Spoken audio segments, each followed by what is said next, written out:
Kaya mga DDS, tigil-tigilan niyo na yung, pag-iimahinasyon ninyo na makukuha ninyo ang suporta para sa destabilisasyon sa gobyerno ni Pangulong Bongbong Marcos ho, mga kababayan. Okay.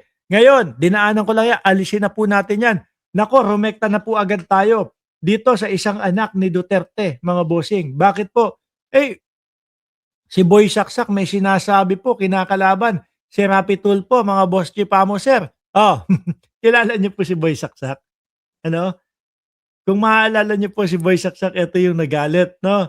Yung nagalit, eh, hindi ko alam kung ano yung dahilan, pero nakita ko, sinasaksak, yung sinasaksak ng pabaliktad po yung ano, yung bugaw daw. Ano? Eh, ewan ko nanongga-nongga o si Pulongski do sa, above ano, tapos nung medyo, mainit na ang ulo, siguro hindi trip yung babae or whatever, kung ano man ang dahilan po. Pero ito lang po, mga kababayan, ang nakikita ko, sumasaksak ng patalikod po, mga bossing, 'no? Ayan, binabanatan ni Pulong Duterte si Rapi Tulfo. Ano po ngayon, sasagot si Rapi Tulfo diyan. Sabi ni Rapi Tulfo kay Pulong, "Oh, Pulong, pumunta ka na lang doon sa action center ko." Alam naman po natin, mga kababayan, hindi pa po senador itong si, Rapi Tulfo, eh, meron po talagang, himpilan tama ba himpilan o yung action center? Tinagalog pa kasi, puwede naman yung action center. At doon po talagang, pumipila yung mga kababayan natin upang humingi ng tulong doon sa, Rapid Tulfo in Action, RTIA. Ano po, talagang hindi naman po natin maikakaila, mga bossing. Madami ang natutulungan din po ng Rapid Tulfo in Action, mga bossing, 'no? Makikita mo, sabi niya dito, makikita mo hundreds and hundreds everyday nagtitiwala sa akin. Sa'yo meron ba, kay Pulong? Makitaas nga po ang kamay nung mga nandiyaan sa comment section na nagtitiwala kay, Pulong Duterte. Ano pagtitiwalaan mo dito? Baka biglang magkatopak 'to, eh, bigla ka ng saksakin pabaliktad, 'di ba? Ano ba ugatan ho niyan, mga kababayan? Eto, sabi dito sa balita ng Hello Pinas, buwelta ni Tulfo kay Pulong.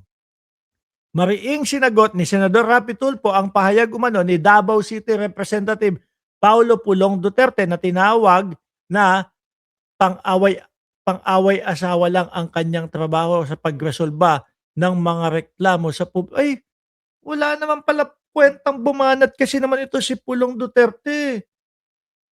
Pang-away-asawa wala naman pala, kaya naman pala, eh, 'no? Oh, sa isang panayam iginiit ni Tulfo na malawak ang saklaw ng kanyang public service, 'no, hindi lamang limitado sa mga usaping domestic at mag-asawa. Oh, meron pong mga natutulungan, mga kababayan.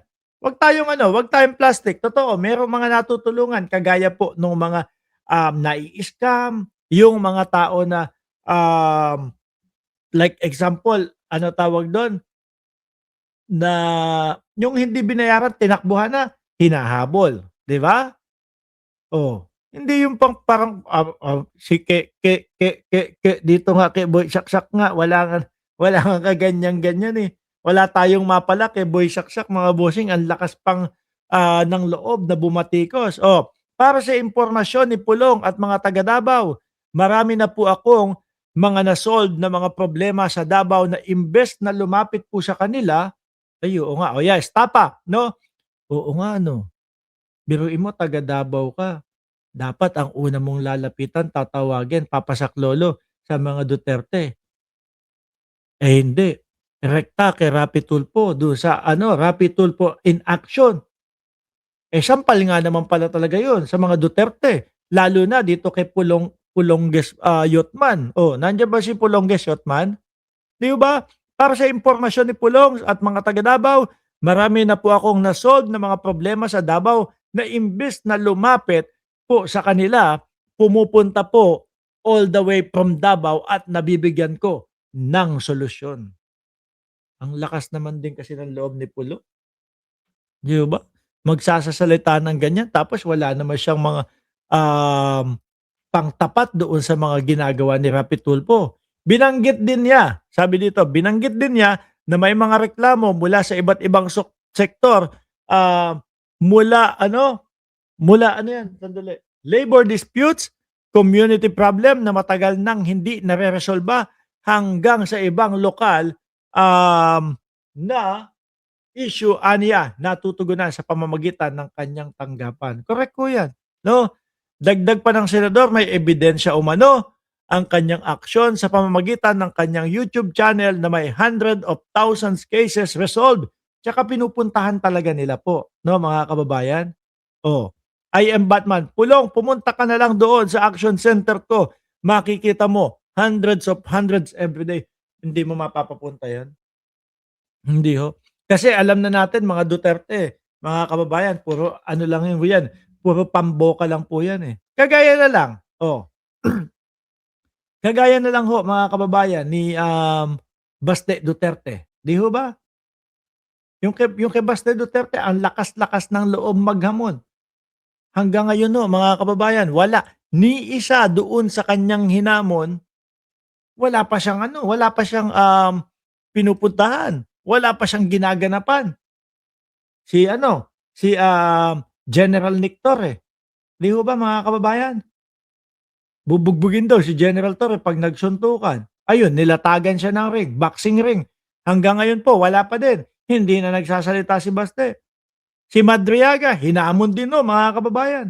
Anak ng putik na 'yan 'no. Napaghahalataan ng mga Barbie ho mga bossing. Kaya po yung kanilang mga tagasunod, mga fans nila na mga tinatawag na mga DDS, gano'n din po ang galawan. Barbihan din po ang galawan mga kababayan. 'Di ba? Oh, ay naku, eh, wala na tayong magagawa diyaan sa mga, Duterte. Puro na lang po 'yan simula po, mga kababayan, simula nung nawalan sila ng kapangyarihan. O ibig ko sabihin, simula nang hindi na sila ang may hawak sa pinakamataas na kapangyarihan, nagkaganyan na po 'yang mga 'yan. Lalo na po, naiimbestigahan siguro yung mga, di umano na mga ilegalidad na sabi, eh, mga negosyo nila, 'di ba? Ngayon mga kababayan, nadako na din po tayo diyan. O pumunta na din po tayo dito kila Mike Defensor na alam naman natin 'no, etong sila Mike Defensor, eh, buntot nitong mga ito, nung mga pinaggagagawa ng mga ito, eh, yung, impeachment ng Vice Presidente ho, 'di ba? Yung impeachment ng Vice Presidente. At alam naman po natin mga kababayan na ang lahat ng po ito na pinaggagagawa nila, na panggugulo nila sa Senado, isa lang po ang dahilan niyan, upang maudlot ng maudlot at magulo yung impeachment laban sa Vice Presidente. Wala na pong iba, mga bossing. Pati po yung mga maleta na yan, pati po yung peke na Blue Ribbon Committee nila Marcoleta, mga bossing. Yan din po ang ano niyan, eh, yan din po ang dahilan niyan upang magulo, malito, 'no, maudlot ang impeachment ng Vice Presidente po mga kababayan.